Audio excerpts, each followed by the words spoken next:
ज्येष्ठ माह के शुक्ल पक्ष की निर्जला एकादशी की कथा। श्री भीमसेन बोले, हे पितामह, भ्राता युधिष्ठिर, माता कुंती, द्रौपदी, अर्जुन, नकुल और सहदेव आदि सभी एकादशी के दिन व्रत करते हैं और मुझसे भी एकादशी के दिन अन्न खाने को मना करते हैं। मैं भक्ति पूर्वक भगवान की पूजा तो करता हूँ, परंतु एकादशी के दिन भूखा नहीं रह सकता। श्री व्यास जी बोले, हे भीमसेन, शास्त्रों के अनुसार तुम्हें स्वर्ग की प्राप्ति नहीं होगी। यह सुनकर भीमसेन नरक में जाने के कारण अत्यंत भयभीत हुए और लता के समान कांपने लगे। वह बोले, हे पितामह, अब मैं क्या करूं, क्योंकि मुझसे हर माह तो यह व्रत नहीं हो सकते। अतः अब आप कोई मुझे एक ऐसा व्रत बतलाइए जिससे मेरी मुक्ति हो जाए। श्री व्यास जी बोले, हे भीमसेन, कृष्ण और मिथुन संक्रांति के मध्य में ज्येष्ठ मास की शुक्ल पक्ष की एकादशी होती है।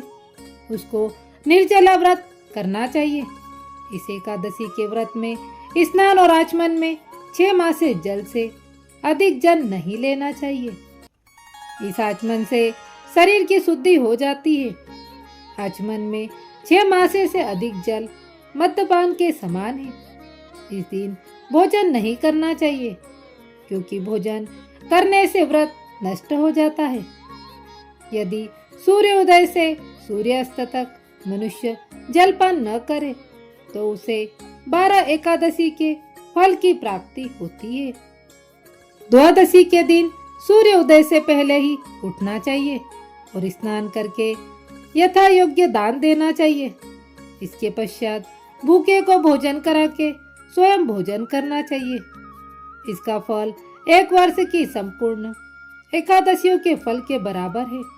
हे भीमसेन, स्वयं भगवान ने मुझसे कहा था, इस एकादशी के पुण्य समस्त तीर्थों और अनेक दानों के पुण्य के बराबर है। जो मनुष्य निर्जला एकादशी का व्रत करते हैं, उनको मृत्यु के समय भयानक यमदूत नहीं, भगवान विष्णु के दूत पुष्पक विमान पर बिठाकर स्वर्ग को ले जाते हैं।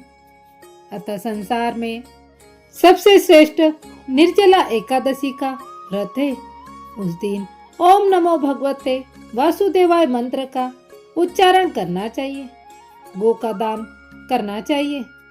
व्यासदेव जी के ऐसे वचन सुनकर भीमसेन ने हर वर्ष निर्जला व्रत किया। इसी से इस एकादशी को भीमसेन या पांडव एकादशी भी कहते हैं। व्रत करने से पहले विष्णु भगवान की पूजा कर उनसे विनय करनी चाहिए कि हे भगवान, आज मैं श्रद्धा पूर्वक निर्जला व्रत करता हूँ और दूसरे दिन भोजन करूँगा।